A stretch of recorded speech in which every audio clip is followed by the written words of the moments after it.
President Evans, Dean Venta, faculty, distinguished guests, parents, and fellow graduates, good morning. My name is Victoria Shelton. I would like to begin by letting you all know how honored I am to have been chosen as the commencement student speaker. Thank you to the College of Business Commencement Committee for allowing me this rare opportunity. 4.5 years ago, I was a perfectionist who always had a plan. If it wasn't in the planner, it did not get completed.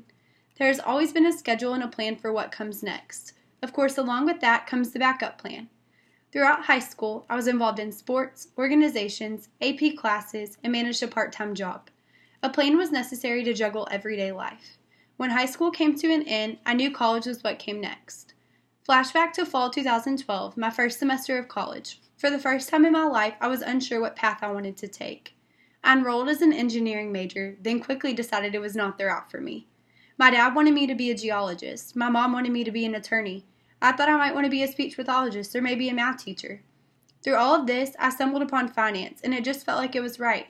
I was good at it, I enjoyed it, there were ample opportunities after graduation, and it just made sense for the first time. I worked different jobs throughout my 4.5 years in college. I've been a runner for a law firm, I have been a teller at a credit union, and I've been a nanny for 2 precious children throughout the majority of my college career. All of these jobs were not part of a plan I had on a schedule. They came at a time when I needed them, and they worked out in a way I never could have imagined.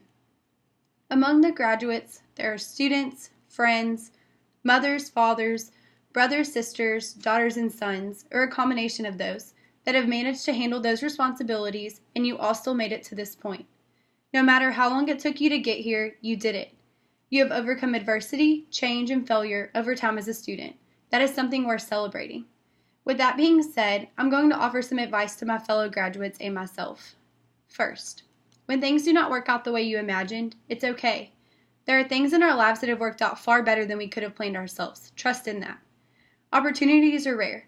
Take the job. Buy the plane ticket. Do what scares you. Life is short. You get one chance to assure you do everything in your power to make the most of this life you are given. Whether that means seeing all the world has to offer, being successful, or just remembering to live. Trust that even though you may be unable to see when it will all work out, it will.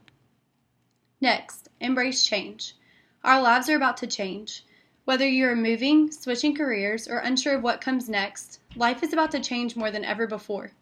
If you're a planner like me, this is a very uneasy feeling. The uncertainty of what the future holds can be frightening.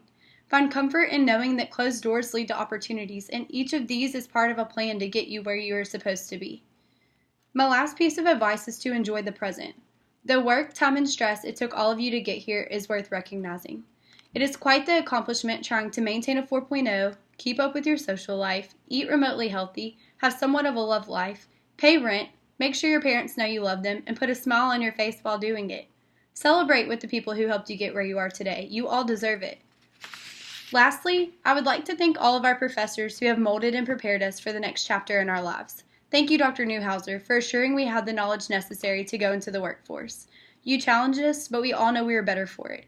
I've never studied as hard for any exam as I did yours. Thank you, Dr. Slayton, for keeping us updated on the real world and for not giving multiple choice exams. If I hadn't had you in one of my first finance classes, I'm not sure I would have been able to survive upper-level finance classes.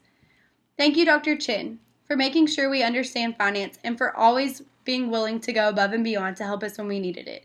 We appreciate your efforts more than you know. To our family and friends, thank you. Thank you for the unending support and for standing by us through the good times and bad.